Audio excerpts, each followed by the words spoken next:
Hello and welcome to beautiful Smokehouse Bay here on Marco Island in Florida. And today we're welcoming you to CJ's on the Bay. My name is Chef Laura. And today I'm going to prepare a couple recipes for you from the brand new cookbook from the Blue Zones Kitchen. So a couple easy recipes. Both of these recipes, you probably have the majority of these ingredients already at home in your pantry. So things that you can do with ingredients that are easy to find and you already have. So let's get started right away.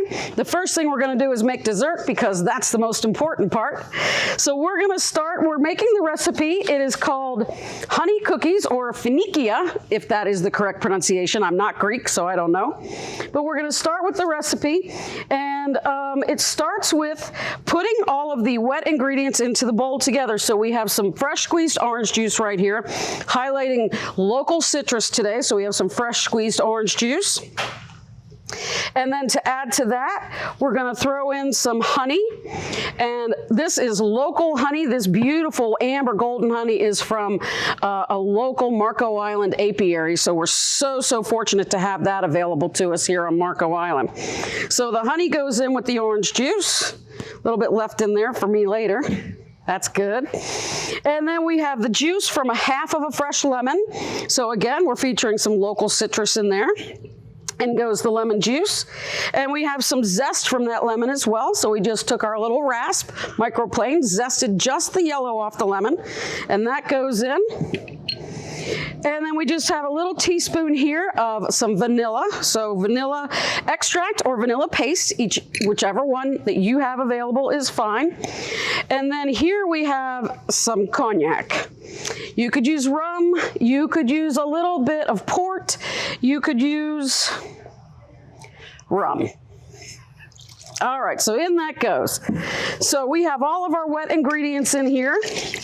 And we're just going to give that a quick stir, get everything put together, get that honey combined, and then we're going to drizzle in some olive oil.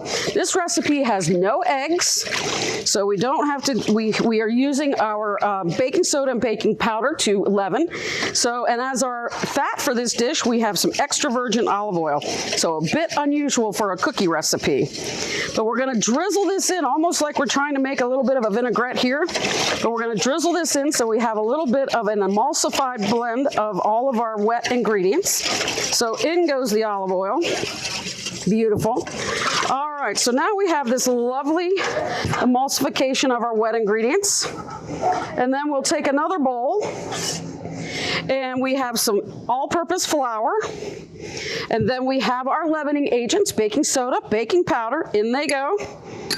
And now we have our seasonings, our flavorings. We have some cinnamon, nutmeg, and just a little scotch of clove in there. So that goes in with the dry ingredients. We're going to give that a little mix so we get all of those things mixed together evenly. And of course, we're going to make a little mess because that's what we do when we cook. So we have our wet ingredients and our dry ingredients. We're going to add the dry to the wet, and we're going to do it in stages so we don't end up with a big gloppy mess. So about a third in there. Give it a quick mix. And again, a little more mess because we're cooking. And then just another third of that in. We don't want to overwork this batter because it could turn out to be very dense and very heavy. So we want to just get that dry ingredient in. If it looks a little bumpy lumpy, that's okay.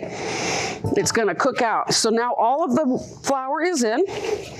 Finish the mixing, and then this needs to rest for about a half an hour just to let everything come together, let the leaveners start to work a little bit, and get all of the flour absorbed. So we're going to just finish it off right there. We're going to let that rest for about a half an hour. And once it has rested for about a half an hour, we're going to take a couple teaspoons, drop them onto a cookie sheet, bake them in a relatively low oven, about 325, and for about 15 minutes. When they come out, they are beautiful golden brown on the top, and then of course we drizzle a little bit more honey on there for a little extra sweet. So beautiful little easy cookies to make. Again, there's no egg in this recipe, and all of these ingredients you can likely find right in your pantry. If you don't have the cinnamon, the nutmeg, or the cloves, use what you have in your pantry. That's the beautiful thing about some of these recipes is you can mix and match what you have to make it work. So the next recipe we're going to do is, this is from Costa Rica, and this is the ceviche, or the hearts of palm ceviche. As a traditional ceviche, we may be familiar with ceviche made with fresh fish, oftentimes snapper, yellowtail snapper. Traditionally in Costa Rica, they use hearts of palm, which are these guys right here. These are the very centers of the cabbage palm tree. And if you're very lucky here in Southwest Florida and you peruse the farmers markets, there's a chance you might find some fresh local heart of palm, which is super exciting. If you find it, grab it, because it is amazing. This came from the store. A can of hearts of palm at the grocery store is fairly easy to locate. So just look in the specialty food area, and typically you can find some hearts of palm, usually somewhere around where the artichoke hearts are too. So this is a pretty nice, simple recipe here. So we have our hearts of palm that we just diced up. That goes in the bowl. Here we have some yellow or sweet onion. This is a sweet onion. If you don't have a sweet onion, you can use a red onion. Sometimes that's called a Bermuda onion or a purple onion. You can use that as well. And this is to taste, so as much or as little as you like. So I'm probably going to put about half of this onion in there for the hearts of palm that we have. This is a red bell pepper. This is just a sweet bell pepper, just diced up. And again, as much as you like. If you don't have a red pepper, a green pepper, a yellow pepper, an orange pepper, any of those would be just fine. Here I have a jalapeno that is diced. I did remove all the seeds. The key to hot peppers is, depending on your like of the heat, take out the ribs and the seeds. If you like it really spicy, leave the ribs and seeds in. If you don't, take them out. So this is a little bit of jalapeno. Again, as much that you like, right in there. Look how beautiful that is with those gorgeous, gorgeous colors. And then traditionally in this recipe, it would be cilantro. Unfortunately, I didn't have any, so I have some beautiful fresh Italian parsley, flat leaf parsley today. So I'm going to put some of that in. So in that goes.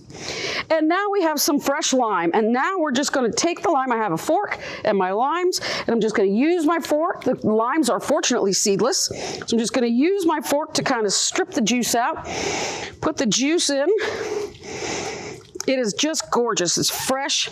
We've used lemon, lime, and orange. We've used all our local citruses. And this is just absolutely beautiful. I'm putting the juice of both of these limes in there, and these are super juicy, which is nice. There's no olive oil in this recipe. That would not be traditional for the Costa Rican diet. So this is exactly how they would do it. And I got that on good authority because one of my best friends is from Costa Rica. And she said no olive oil. So I said, okay, no olive oil. So there we go. We have a beautiful, fresh ceviche that you could serve with some pita. You could serve it with some nice crispy corn chips. You could do it in a little bit of a lettuce wrap. That would be delicious. Just have it in a little lettuce wrap. Look at that. Isn't that lovely? That looks fabulous. So just that simple. The amount of time that it takes you to chop it up is about the amount of time that it takes you to prepare the entire meal and be ready to eat. So thank you for joining me here today at CJ's on the Bay on Marco Island, Florida. And thank you for joining me as I cooked from the Blue Zone's kitchen. And I hope you have a wonderful day.